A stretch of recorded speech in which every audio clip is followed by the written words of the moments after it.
Welcome back, everyone, to another episode of Agency Life. And we have Howard Diamond from Rise Interactive Agency. Welcome to the show, Howard. Thank you very much. Glad to be here. Where are you calling from? I am in the Chicago area, specifically a town called Deerfield, about 20 minutes north of Chicago. Born and Beautiful. raised in the area. Yep. Now, you've been with Rise for 11 years. Tell us the story about how you got into the agency.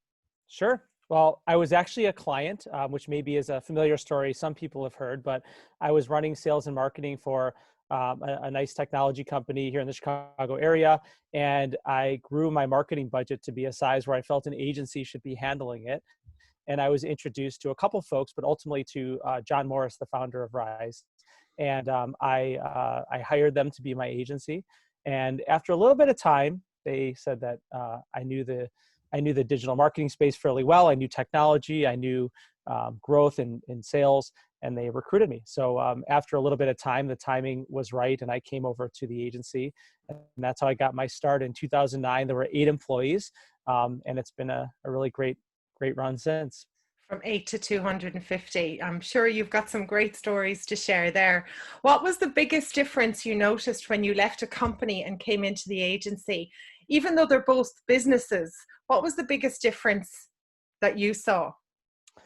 That's a great question. The other company was still a modest sized company. I think it was 50 or 60 people. But really, when you come to a company of 8 people, you really have to be an entrepreneur, and you really have to, be willing to do things without having maybe all the process and all the technology. You really have to, roll up your sleeves and get stuff done. And while also I kind of think about, having a vision towards what the strategy or process should be as you kind of build things. You have to be thinking about how do you get stuff done now, but how do you make this scalable? And how do you make this something that can be repeatable? And that's a muscle that you have to continuously work out and do. So I think that was one of the biggest differences. But I've worked in startups my entire career, so I've been used to having different levels of resources and support. But definitely, when you have 8 people, you are not coming into an organization that maybe has all the process and technology infrastructure already built out.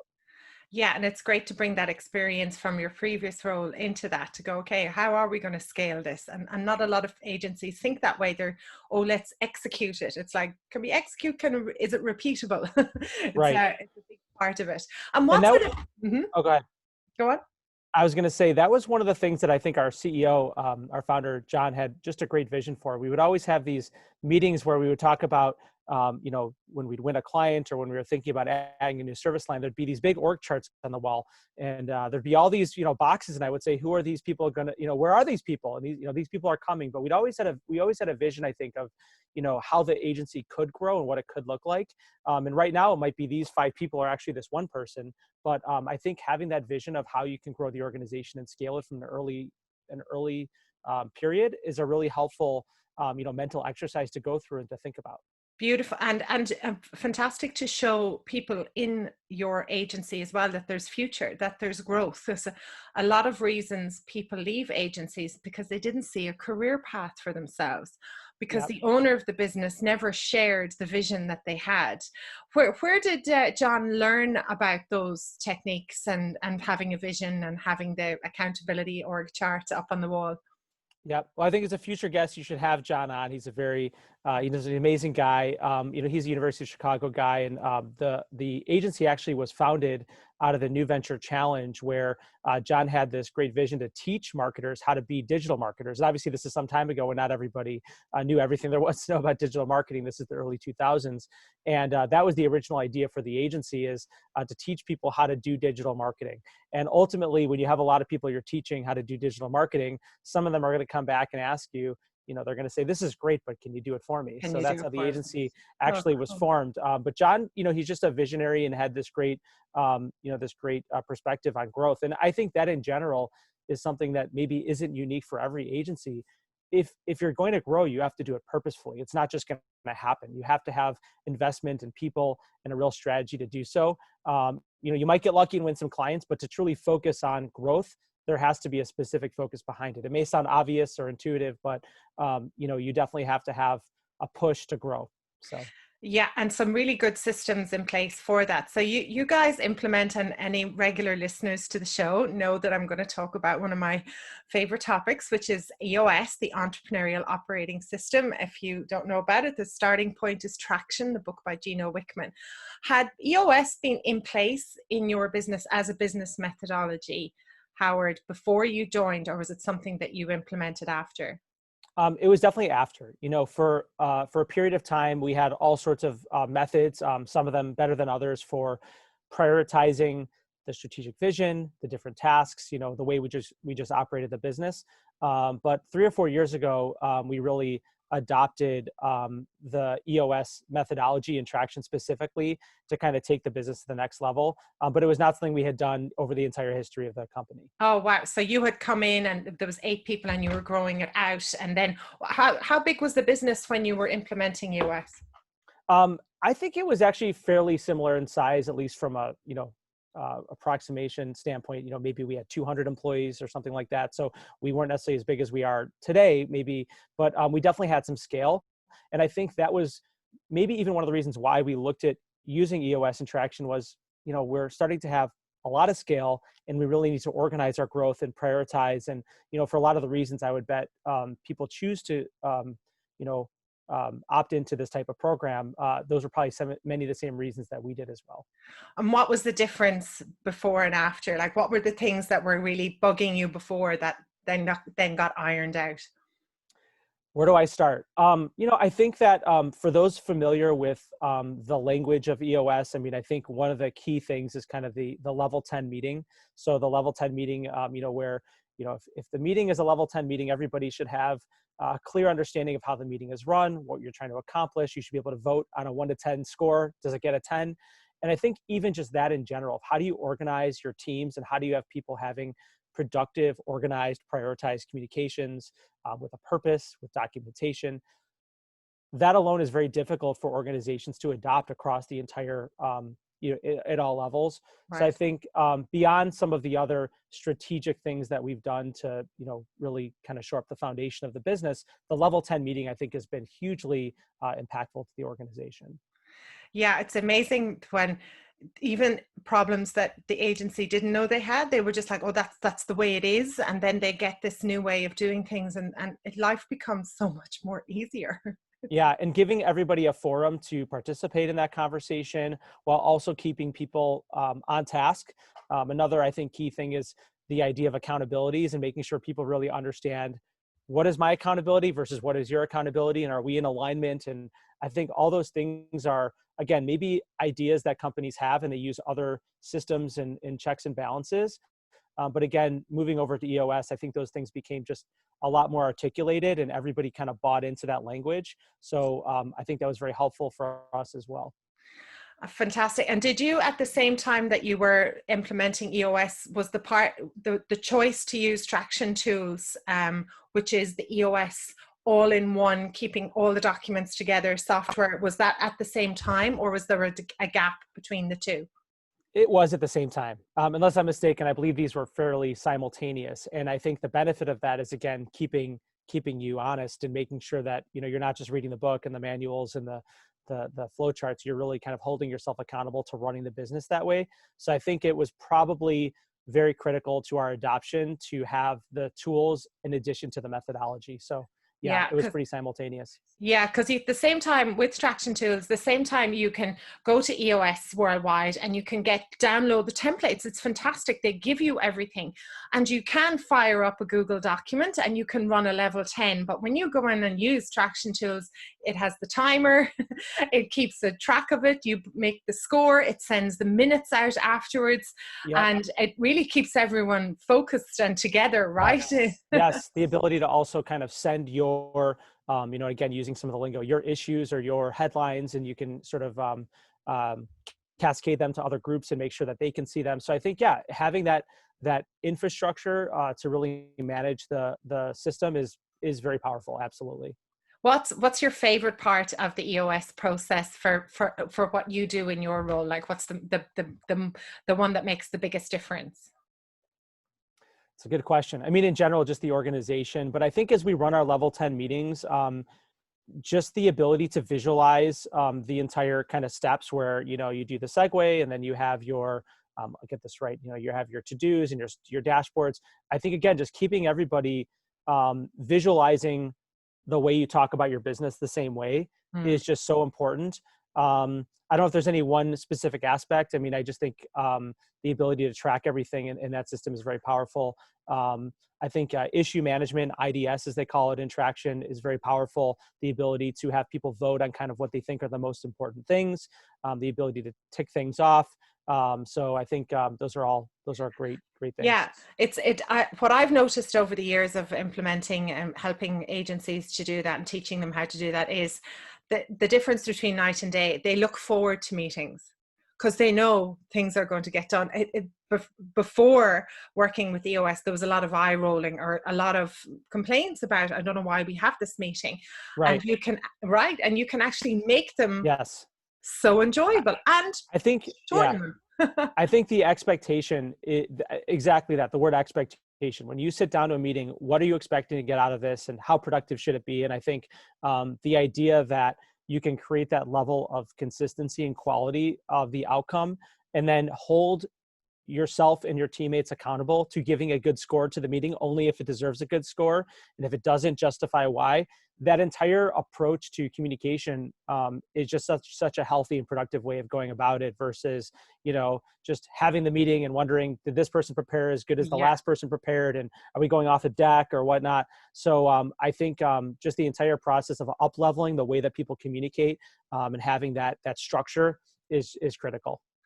And I can imagine your clients noticed a difference over the years then about, the way you were doing things, because it's so important to give clients security and confidence that you are a growing business and also in control of that growth. Absolutely. In my job specifically, where I talk to new clients, that's a big part of my role. They ask questions. Well, how do you run the business? And what's your vision? And where are you taking things in 3 to 5 years? And a lot of those questions are literally things that we have to document as part of EOS, especially, again, our 3 to 5 year plan. What's our approach to innovation? But again, I think giving a customer, a prospective customer, just the transparency of how well we run our business. There's definitely a lot of gaps between different types of agencies and how well they're run. I mean, just to say it, I guess, in a diplomatic way, and to be able to confidently say, we run our business this way. It is very strong, and show that confidence, I think really comes across to the client, and they're going to understand that, well, if that's how they work and communicate with each other internally, then obviously they're going to communicate very strong externally, and they're going to have just a great overall discipline to how they run the business. Exactly. That's so true. And as we go forward, especially, we're probably coming into another kind of challenging round of what the world and the economics and everything that's going to go on. It's not just about the great websites that you make, the marketing that you do, the results that you get for clients. Clients are going to be asking, are you stable? Are you going to be around? If we're going to grow our business, are you the type of business that you can grow as well? And I've actually done a series of talks on this about, if someone's looking for a digital agency, of course the creative and of course all of that, but there's the whole side of culture, stability, processes. If you've got this great account manager, but if that great account manager goes on holidays or you lose them to another agency, what happens? Of course it's about the people and the connectivity of working with an agency, but it's about, are the processes repeatable and can they be done over and over again? Absolutely. And I think a lot of, we've been very fortunate, obviously, during this really uncertain time, to really have a clear direction of where we're taking the business. So, even to the extent that, while we've been very healthy and we've even continued to, bring on new clients and service existing clients, we also have that kind of list of priorities and things that we're doing and initiatives to keep things going, where we're not just focused on kind of today, but we're focused on what's happening, after today and where are we going. So it's not just this myopic, let's survive. We have really, we want to emerge from the current environment stronger, and having that vision and that clear path has been, I think, very critical for us to continue doing what we're doing. Brilliant. Speaking of clients, what kind of ones that do you love to work with, and what type of work do you do? What's your kind of, do you have a niche, or is there certain things that you do in particular? Sure. Well, in general, we're a performance marketing agency, so we love to work with businesses that we can help them achieve very specific goals, whether it's around revenue or customer acquisition or margin. There's really a few different types of target audiences that we focus on. Mm. Consumer product companies, where they're either making their own products, so think CPG, or perhaps they're making apparel or shoes or whatnot, and we're helping them to grow their business. We work with a lot of service companies, so think financial services or education or home services. And then we Right. actually have a pretty strong B2B practice as well. And with each business we work with, it's a completely customized approach to figuring out how they should take their resources, their budget, their people, and really think of it like a financial portfolio. What is the best way to allocate those funds and those resources to maximize performance? So we have our own kind of branded term for that. We call it interactive investment management. And we are able to do this not only through the great people that we have, but we've built some really cool technology of our own. We have a platform called Connects, which lets marketers see how all of their different marketing channels are performing in real time. It lets our team make decisions faster. And then we have some really cool back-end optimizations and automations to bring those strategies to life and to optimize those campaigns. Beyond the media side, just Yeah, one that's more so point, we have cool. a really cool award-winning web development practice as well. So we're helping great organizations to make sure that their digital experience really conveys what they're trying to accomplish from a brand standpoint to engage and convert customers. So that's also part of our business as well. Oh, the joys of having such a big agency and a longevity of time with some great people working in it. Those Yes. are the kind of things that agencies would love to get to. Yeah, not so big, but big enough to have really Yeah. great competency across the areas, but still be agile and do some fun and innovative stuff as well. Oh, So very cool. How have things been for you, Howard, in the business and your clients over the last few months? Talk us through what the challenges have been, look like, and how people have been impacted. sure. Well, I think it's going to be very specific based on what market that particular client is going to be Mhm. in. So certainly some of our clients that have brick and mortar businesses, they're really having to think about how they can lean in more to e-commerce, if they can do e-commerce or curbside delivery, those sorts of things. We've had some businesses that are pure digital services. We even have one that's kind of in the entertainment space in the digital side that's just been absolutely crushing it. So it's been Wow. something where they've been able to take advantage of the current, behavior of our living and working at home type of situation. So, and then we have some clients where there's a lot of challenges overall, whether it's supply chain challenges or whatnot. So our job is just to continue to partner, make sure that we're listening, and make sure that we're being very flexible to understand what's happening and potentially even anticipate what's happening.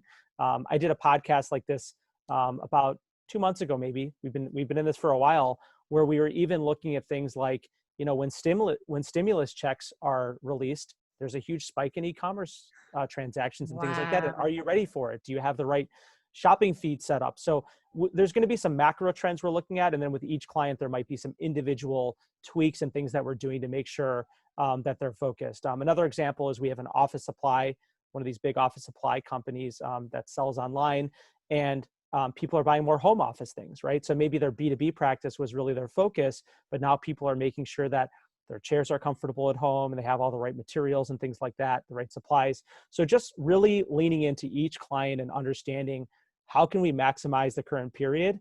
And also, as kind of a theme from before, when we emerge from this current situation, are you going to be stronger? Are you going to be ready to do more e-commerce, to have a more digital forward experience? Yeah, because people might have started using e-commerce maybe before they weren't using it, but now they're using it.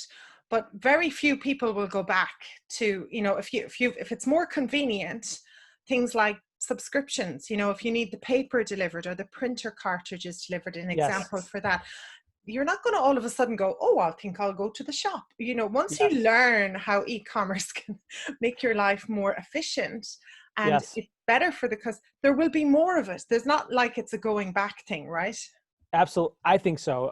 And even looking at my own behavior, first of all, we have a great client, Harry's Razors, which is a subscription model. You get that Oh, delivered. yeah, I'm a I know client them. actually.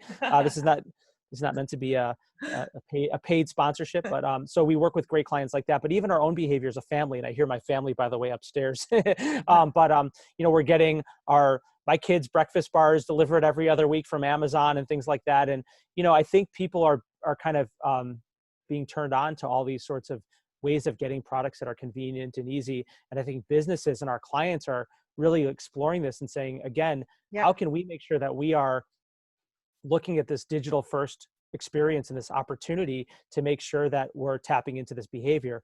I think I read somewhere that none of this is really a surprise, but it's really just happening faster. The digital Right. adoption.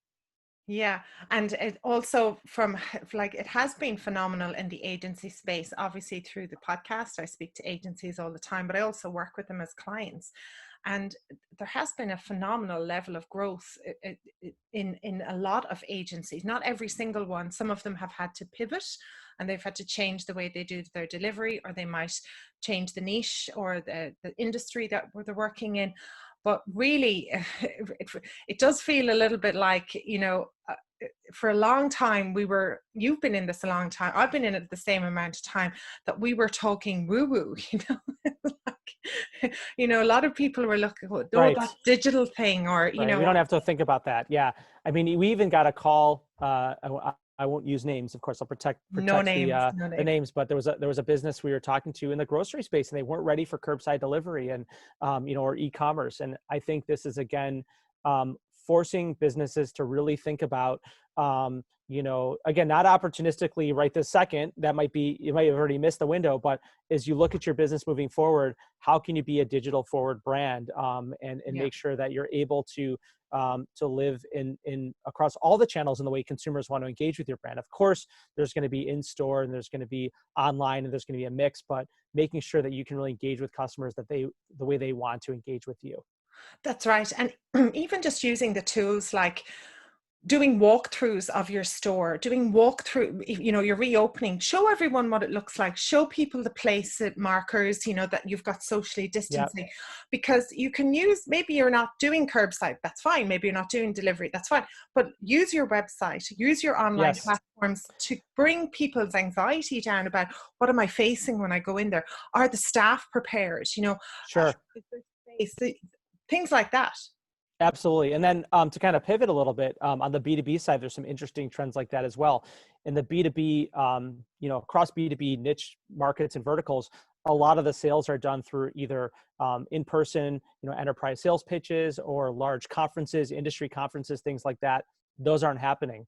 So we're talking to our B2B clients about, how do we help that customer self-select into the sales process and do more of that research themselves. So things like guided tours on websites and making sure that digital experience really, does what that trade show was supposed to do, or that in-person presentation. So there's a lot of things like that where, again, just making sure that you can continue to run your business and to engage with customers in a different way.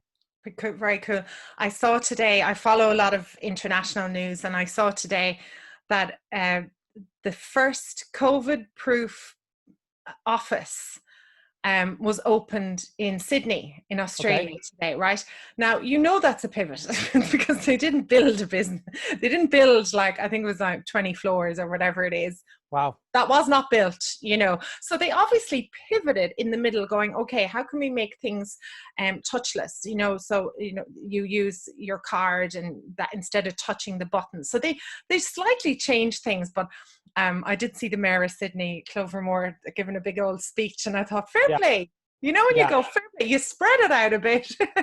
You used a bit of technology, and now you're telling the world it's the first COVID-proof business. Right. Well, marketing. There's marketing for you. But I think that's a good point. And just we're looking at our own real estate footprint and what's happening, and we have a great employee services team, and we're looking at what does the return to office look like. I think we were very prepared for kind of a work from home environment and being virtual. But, absolutely we're looking, you just kind of sparked that thought, as we look to go back to the office, what is that going to look like? So we're in very interesting times. I don't think we're going to sort of brand our office as a COVID-free office. I know. Yeah. It was actually, of course, hopefully it will be, but yeah. Absolutely. Oh, when you can smell it, like when you're in sales and you're in marketing and you can see someone doing a spin, I thought fair play to them. They know how to do that. It was very well done. Sure. Speaking of changes, what other changes did you do in your own business? Did people move around? What was it like for you as a business? It's a good question. Again, I think we were lucky in that we had built a lot of the infrastructure already. As we're having this virtual meeting, we had this set up for a long time. The traction tool set up to have our level 10s. So Right. we were pretty seamless in terms of doing that. I think right now, just making sure that our teams are productive and happy. There's a lot of folks who are doing this in a way that maybe they had not anticipated. Maybe their apartment or their home wasn't set up, or they have spouses or kids or partners or whatnot, and just making sure that people are happy and healthy. People take a break and walk away from their computers. Yeah. People still take PTO. That's a challenge I think a lot of companies are having right now. So I think we are just making sure that we're running the business. We're also respecting that people, just because they're at home, they can enjoy their lives and be rested and healthy and all that kind of stuff. Yeah. Have you had learned any tips yourself about managing working from home and work-life balance? I'm trying, but I think one thing that's been really helpful for me, and I think a lot of other people are doing this, is try to not have every one of these meetings be in front of a camera. This is a great engagement, of course, but not everything has to be in front of the camera. You can, make it a phone call, go for a walk. I try to do a lot of meetings as walking meetings, where you're Brilliant getting some idea. exercise, some Yeah. fresh air. I think you have to have some separation. You have to take PTO, and if you can't take a full day, take a half day. So I think you just have to do things to make sure that there's separation, because if it's, walk from bed to desk and then desk to bed, it's a very unhealthy existence. Yeah. And also even trying to do some things with your colleagues. We do some fun virtual trivia, some virtual happy hours. So I think that people are a lot more accepting these days. There's more empathy, or there should be at least, Hmm. to really understand and ask people how they're doing, not just professionally, but personally, and making sure that there's that consideration in terms of how teams are interacting together. Yeah, and not everyone's doing the same thing. I think that's great advice. In the beginning, we were all had our Zooms and our screens on as we were Yep, trying to interact. But we're chill now. We're at that's home. right. We're good. We're good. It's Hmm. like you don't need to see us all the time. It's okay. And I think asking that question at the beginning is going, if you feel the need to switch off your camera, it's great. And people don't understand why. But if you think about, if we were meeting in person, Howard, we don't have to look at each other all the time, because I would see your body language, or we could look away from each other, or I would be writing, or Right. the way we are in person is a lot more relaxing than on a Zoom, because you're looking and you're paying attention, but you're also catching yourself, which you would never be doing in a meeting. You wouldn't be looking at a mirror in a meeting. I think it'd be a lot less exhausting if you could cover up just the part of your screen with you on it. Absolutely. And I think we just had a chat at our level 10 yesterday about that, and making sure that everyone understands that let's do a meeting in the way that's most productive and healthy for everybody. You don't have Correct. to be in front of your camera all the time. Yeah. Just making sure again that people have some flexibility in how they communicate. And Yeah. I think that's a big point. And as you know, if anyone's been listening to me, another book that I talk about is Alison Armstrong. She does some great stuff around male female communication and how we think and how we operate. And women, because it's just the way, it's not a sexist thing, it's the way we are programmed. We see everything. So our peripheral vision, like right now I'm on this call, I can see the pictures behind me, the top, what I'm wearing. Hmm. I'm thinking about, oh God, when should I dye my hair again? Those things kind of come up because we're visual, and we're always scanning around, and that's exhausting. Like, it is absolutely exhausting. And that's why a lot of us, we will be at the end of the day going, oh no, I couldn't take another Zoom, even if we really wanted to, Yep. and maybe have Zoom free days where you can, and maybe you've got writing to do, or you can just take the day off and not be on the technology, to give yourself a bit of a boost. Very cool. Absolutely. And respecting people's calendars too. I think we making sure that, give people time to have lunch, give people time to do their emails. So I think, for a lot of us who are in the agency business, we were running around the country to conferences and client meetings. And, sometimes even just, having that downtime on the plane or going to dinner was part of a healthy, diverse work experience. But being at home all the time, people Yeah. know where you are and they know that they can get that time in your calendar for a meeting.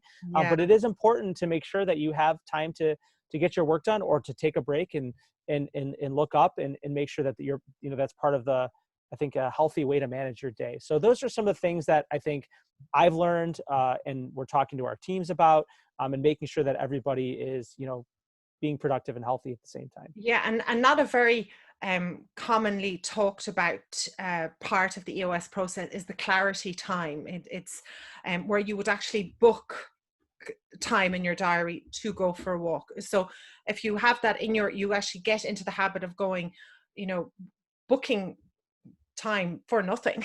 Absolutely. Or if you don't book time for whatever it is, you're not going to do it. It's definitely Never. going to make the bottom of the list. Yeah. So absolutely, whether it's going for a walk or whether it's whatever, responding to email, whatever it is, you have to make time for it, or it's just not going to happen. It And isn't. Yeah. we don't need people working. We like to say we don't need martyrs or cowboys. We don't need people working all night every night. That's not healthy either.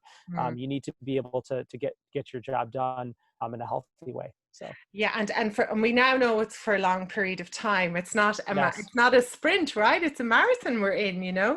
absolutely, Yeah. absolutely. What are you looking forward to over the next few months in the business, Howard? What are you excited about that you're looking forward to? Great question. We just did our annual, our annual meeting with our EOS coach and consultant, and went through, again, our 3 to 5 year plan and our vision and our, sort of all of our rocks, so to speak. Again, rocks are kind of those longer term initiatives, usually around a quarter, that we're trying to accomplish. So we've done quite a bit to look at initiatives across the organization, prioritize them with the leadership team, everything from growth strategies to innovation, to probably first and foremost, how do we better service our clients and make sure we have the right components in place to do so. So we've just completed that strategic planning process. Now there's the part in which we have to start going to execute all of that, and then later this year we're going to roll out all those great solutions and strategies. So that's what I'm most excited about, I think, is really just rolling the sleeves up and digging in and working on those exciting rocks for the next few months. So Super. Yeah. And did you do that remote, that annual meeting for the first time, or were you socially distant? How did you manage it? For the first time in 4 months, we actually went into the office. We're fortunate here in Chicago. We have a nice big space, and we have an event space actually as part of our office. So it's this massive room that can hold about 200 people. So we each had our own desk that had Clorox wipes and hand sanitizer. We wore masks, and it was different for sure. Mm. But I think that it was a nice change of pace. We're all very safe about it. We all talked in advance, kind of the rules of engagement and all of that. And I think companies should do what's comfortable for them, both as a team and as individuals. But we decided for this particular meeting, there was a group of, I think, 6 or 7 of us, including our coach, that we would give it a shot and do it in person. And it was, I think it was productive. But it's not for everybody. I've heard people doing these outside. I think that could be a nice way of doing it. Right. But I think, again, whatever works. And speaking of outside, I am hearing quite a bit about 2 or 3 colleagues who will get together and meet in someone's backyard, or do something like that, or go for a walk and have a social distance walking meeting. But for this particular meeting, we did it in person, and it was a nice change of pace. Well done. You seem to have navigated that really well. We're very adaptable, aren't we, us humans? We try, especially parents. I'm teasing, but I would like to give you all awards and a month-long holiday on a desert island. If I could only do that for you. You have them. Absolute, all of my highest regard when I see the parents around. With all this extra time on your hands, so you weren't traveling twice, as much as you were, like you were traveling twice a week, so you didn't have to do that. What are the new things that you started to do while you were in the lockdown? Couple things. One is I started to cook more. I mean, usually, I'm not home for, I'm traveling, or I'm not home for dinner, which is, not so great when you have a family. So just being able to barbecue or do the grocery list or whatever it is, I mean, just kind of help at home. And I think that feels good, and it's nice to be able to do and cook dinner. I think that's really cool. I maybe not that surprising for some of us out there, but golf, has really been really great to just get out there and feel like a human being, get out in the outdoors and walk around. I'm not a great golfer, but I've golfed more this summer than I have in the last probably 3 or 4 summers combined. So, because I'm home and see my family, now I can go off on a Saturday for part of the day and go golfing. And Oh, you don't feel guilty. yeah, That's fabulous. it's Yeah, not feel because guilty. Yeah. you're not taking away any time. I know I've had seen that struggle before. Um, Yeah. If you over, travel 3 or 4 days a week, I and know. then you're working, and catching up at night, it's difficult to then take half your weekend and go play with the guys. So, Yeah. yeah, I think that's been great, as well. So, Yeah, we're really, really lucky here in Ireland. It doesn't get dark right now. It's kind of like the height of the middle of our summer. So it really, right up until September, it's still bright-ish at about 11 o'clock at night because we're so far north. So we kind of cool. have it's kind of really weird. It's sort of like, because you're going to bed and it's so bright, and it's super bright early in the morning. And I often see the golfers who can finish, because I'm near a golf course down here, and they can finish work, and then they have a whole evening to play a whole round of golf, because Yes. it's like 2 days in the summer. We all get a bit sort of woo because Well, we it would be a dream to golf in Ireland one day. So that I'll have that on the list. You better get Sounds that very on the cool. list, Howard. It is absolutely fantastic. Well, look at Howard, you've been an absolute pleasure to have on the show. I really appreciate you sharing your tips about EOS and about how Traction Tools works for the business and what's been going on. Any advice? I always like to leave if you have any tips or advice for any agency owners out there who are maybe thinking about EOS, or maybe thinking about how are they doing EOS and maybe they're not using Traction Tools, or any tips overall about how that we can give them to get them to take that home. Sure. Well, I think in general, before getting into the EOS, I think I've talked to a lot of agencies over the years, and seen a lot of different types of businesses out there, and just, maybe this sounds obvious, but just really understanding, what you're great at and what makes you different, and understanding that and having a focus, I think is very critical. Again, maybe sounds obvious, but I think that's the real key to growth. And actually putting investment behind growth, whether that's people or process. I think that those are things that I would always advise an agency leader to look at. It's sometimes difficult to run the business and then go grow the business at the same time. So that's something that I just have to always get out there when I get asked that question, is Yeah. there has to be real focus on growth and sales, to make that happen. From an EOS and traction standpoint, again, just the ability to be organized in running the business, and be all aligned. I mean, the word alignment is just the word that comes back over and over again. Alignment on language, alignment on priorities, alignment on accountabilities. That's just, I think, what EOS brings to the table. And then having a tool like Traction to keep it all organized, to reference it, to have that visualization so everyone sees how the business should run. I think all those things are very powerful. And lastly, thank you for having me. It's been great to talk to you. And hope I was able to, give some good feedback and all that kind of stuff. Incredible advice for it. And we've never had an agency this large actually on the show. So this is great for usually I'm talking to people around the 20, 30, 50 mark. So thank you, because it was great to hear your perspectives. And I hope to meet you someday in person, whenever that person can travel, conferences, and us all getting back into some level of interaction like that. But so thank you so much for being on the show, Howard. Likewise. Thank you very much. Appreciate it.